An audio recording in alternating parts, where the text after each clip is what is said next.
조조를 싫어하는 분들이 가장 통쾌해하는 장면, 적벽대전입니다. 장판파 전투 후 강화로 달아난 유비는 제갈량을 강동으로 보냅니다. 다음 날, 제갈량은 장소 등 항복을 주장하는 오의 신하들을 세치어로 굴복시킵니다.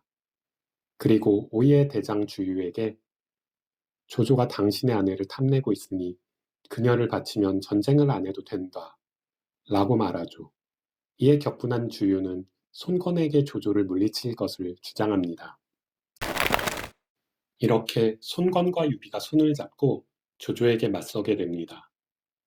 조조는 장관을 오로 보내 주유를 자신의 수하로 끌어들이려 하지만 오히려 주유의 계책에 빠져 자신의 수군대장 채무와 장윤을 죽입니다. 하지만 주유는 여기서 멈추지 않습니다. 주유는 조조의 대군에게 화공을 펼치기 위해 방통에게 은밀히 부탁합니다.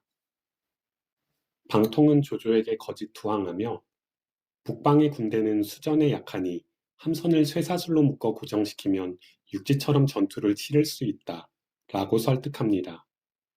방통의 계책에 넘어간 조조는 수하들에게 함선들을 쇠사슬로 묶게 합니다. 이후 황계가 감택을 조조에게 보내 투항을 신청하지요. 조조를 속이는 데 성공했지만 화공을 위한 동남풍이 불지 않아 주유는 초조해합니다. 그러자 제갈량이 하늘에 기도를 드려 동남풍을 불게 하지요. 그러자 주유는 수륙으로 군대를 보내 조조를 공격하는 한편 서성과 정봉에게는 제갈량 암살에 밀명을 내립니다. 하지만 제갈량은 주유보다 한 수 위죠.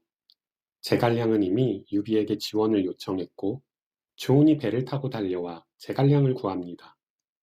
하구로 돌아간 제갈량은 좋은 장비 관우에게 병사를 주어 매복을 하게 합니다. 잠시 후 황계의 화공에 함대가 모두 불타버린 조조는 허둥지둥 양양으로 달아납니다. 엎친 데 덮친 격으로 조조는 조은과 장비를 만나 곤욕을 치릅니다. 마지막 화용도에서 관우를 만나지만 조조는 비굴하게 목숨을 구걸해 달아나지요. 이때 조조를 따르는 병사는 27명에 불과합니다. 이처럼 연희에서 적벽대전은 조조의 83만 대군이 손권유비 연합군에게 전멸을 당한 싸움입니다. 실질적인 싸움은 모두 손권의 군대가 있고 유비군은 조조의 패잔병을 짓밟는 일만 합니다. 하지만 실제 역사에서 적벽대전은 그리 화려하지 않습니다. 우선 양쪽의 전력을 비교해 보겠습니다. 먼저 조조군의 전력을 살피려면 강표전을 언급해야 합니다. 강표전은 우부라는 사람이 만든 개인 역사서로 공식 역사서인 진수삼국지보다 신뢰성이 부족합니다. 강표전을 보면 주유가 손권에게 다음과 같이 말합니다. 조조가 서신을 통해 80만 대군으로 강동을 정벌한다고 한 것에 다들 떨고 있지만 이것은 말도 안 됩니다. 중원의 병력은 15에서 16만인데 유표의 군대를 얻었다 해도 7, 8만에 불과합니다. 이 말에 따르면 조조의 병력은 22만에서 25만 명이 됩니다. 주유가 일부러 조조의 병력을 축소했을 가능성도 있지만 큰 차이는 없었을 것으로 보입니다. 관도대전 당시 원소가 1차로 동원한 병사 수가 10만 명이었습니다. 4개 주를 평정하고 군량이 넘쳐나던 원소가 동원한 병력이 10만이었던 겁니다. 조조가 원소의 세력을 병합해 수십만 대군을 손에 넣은 것은 맞지만 전쟁에서 동원할 수 있는 병력은 보급 때문에 크게 줄어듭니다. 조조의 원래 목표가 동호가 아닌 형주였던 것도 감안해야 합니다. 유표가 살아있을 때 형주의 군대가 육군, 수군 합쳐서 10만 명 정도였기 때문에 조조가 15만 이상의 육군을 동원하지는 않았을 거라 추측합니다. 이를 통해 적벽대전에서 조조가 동원한 병력은 육군 15만 명에 형주의 수군 5만 명 정도로 추정해 봅니다. 형주의 기존 육군은 예비병으로 남기고요. 진실은 하늘나라에 있는 조조만이 알 겁니다. 이번에는 손권, 유비군의 전력을 살펴보겠습니다. 손권군은 명확하게 기록이 남아 있습니다. 강표전을 보면 주유가 손건에게 병사 5만을 요청하자 손건이 3만 명이 준비되어 있다고 답하는 내용. 유비가 주유에게 병사 3만은 좀 아쉽소 라고 말하는 내용이 있습니다. 이번에는 유비군의 병력입니다. 촉서 관우전을 보면 유비가 관우에게 수백 척의 배를 거느리고 강릉에서 만나자고 했다 라는 대목이 나옵니다. 관우가 수백 척의 배를 이끌려면 거느린 병력도 수천 명은 되어야 합니다. 그리고 촉서 유비전을 보면 유비가 유기의 군사 만여 명과 함께 하구에 도착했다 라는 내용이 나옵니다. 따라서 유비와 유기, 관우가 거느린 병력을 합치면 2만 명 이상은 되었을 것으로 생각됩니다. 결국 손건과 유비 연합군은 5만 명 남짓이었을 것 같네요. 이렇게 조조와 손유 연합군의 싸움은 20만 대 5만 정도로 볼 수 있는데 조조는 20만 대군을 제대로 운영할 수 없는 상황이었습니다. 위서 조조전, 촉서 유비전, 오서 손건전을 보면 조조군의 역병이 유행해 죽은 자가 많았다는 기록이 있습니다. 장강 이남 지방의 풍토병에 걸린 것이 아닐까 싶습니다.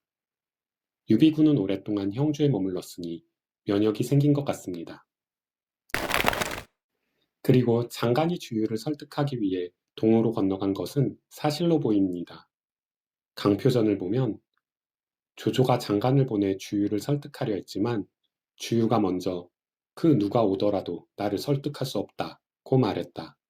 이에 장간은 북쪽으로 돌아가 주유를 칭찬했고 조조는 주유를 설득하는 것을 포기했다 라고 나옵니다. 장간이 가져온 거짓 편지 때문에 조조가 채무와 장윤을 죽인 것은 사실이 아닙니다. 황계의 화공을 위해 조조군의 함선을 쇠사슬로 연결한 것은 방통의 공이 아닙니다. 방통이 적벽 전투에 참여했다는 기록은 어디에도 없거든요. 오서 주유전을 보면 황계가 주유에게 다음과 같이 말합니다. 적의 수가 아군보다 훨씬 많기 때문에 장기전은 불리합니다. 조조군의 배가 서로 연결되어 있으니 불을 지르면 이길 수 있습니다. 즉 함선을 연결한 것은 조조 본인이었던 겁니다. 중원의 병사들이 수정 경험이 없는 데다가 전염병이 유행하니 조금이라도 병사들을 안정시키기 위해 배를 움직이지 않도록 연결해 놓은 것이겠죠. 제갈량이 기도를 통해 동남풍을 부른 것은 허구로 정사에 기록이 없습니다. 주유가 동남풍이 불 때를 기다렸다가 공격을 시작했다고 봐야 할 겁니다. 주유가 제갈량을 죽이기 위해 서성과 정봉을 보낸 것도 허구입니다. 연희에서 주유가 제갈량에게 열등감을 느끼다가 죽는 것으로 나오는데 이 당시 주유의 명성이 제갈량보다 높았습니다. 그리고 주유는 늘 자신을 멸시하던 정보에게 끝까지 예의를 갖출 정도로 마음이 넓은 인물이었죠. 이번에는 적벽 전투가 어떻게 진행되었는지 살펴보겠습니다. 먼저 위서 조조전의 기록입니다. 조공이 적벽에서 유비와 싸웠는데 전세가 불리했다. 이때 큰 역병이 유행해 관리와 병사들 중 죽은 사람이 많아 군을 이끌고 돌아왔다.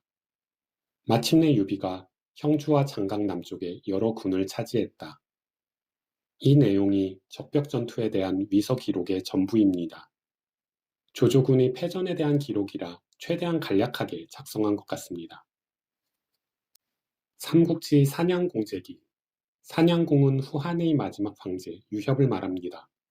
에 따르면 조공의 전함이 유비에 의해 불태워지자 공은 화용도를 따라 귀환했는데 땅이 질고 길이 끊기며 바람이 거세게 불었다.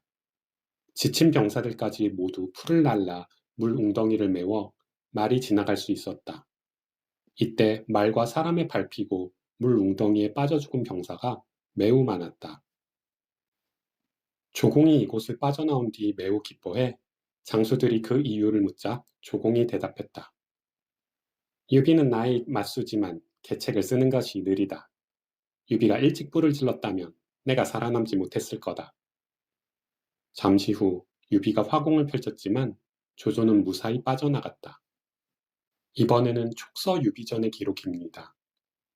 유비는 손건군과 함께 수륙으로 진격하고 조조군을 추격해 남군에 이르렀다. 이때 역병이 유행해 조조군에 사망자가 많이 생겼고 조조는 군대를 이끌고 돌아갔다.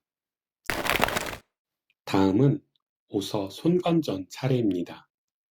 주유와 정보가 좌우 도독이 되어 각각 1만 명을 인솔해 유비와 함께 적벽에서 조조의 군대를 크게 격파했다.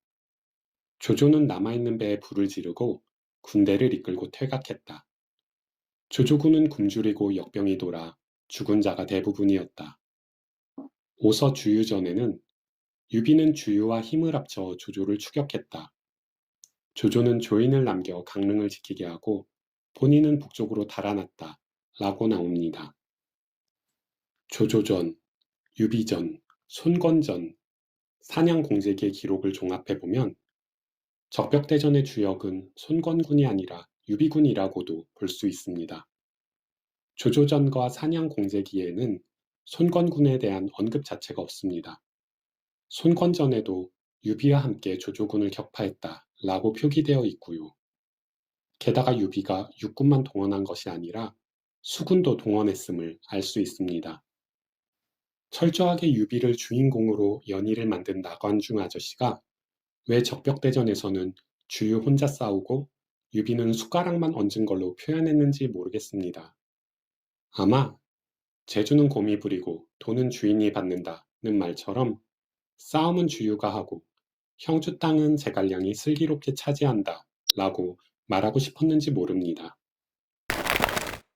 물론 오군의 역할이 작았다고 할 수는 없습니다. 오서 주유전을 보면 연희와 마찬가지로 황계가 조조군의 선단에 화공을 펼쳐 적을 대파했다는 기록이 나옵니다.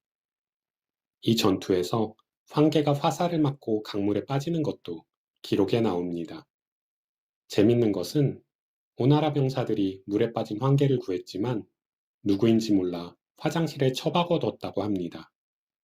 그러자 황계가 젖먹던 힘까지 다해 한당을 불렀고 한당이 달려가 그를 구했다고 합니다. 이상으로 적벽대전의 허와 실에 대해 살펴봤습니다.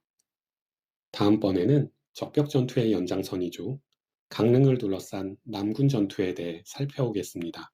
감사합니다.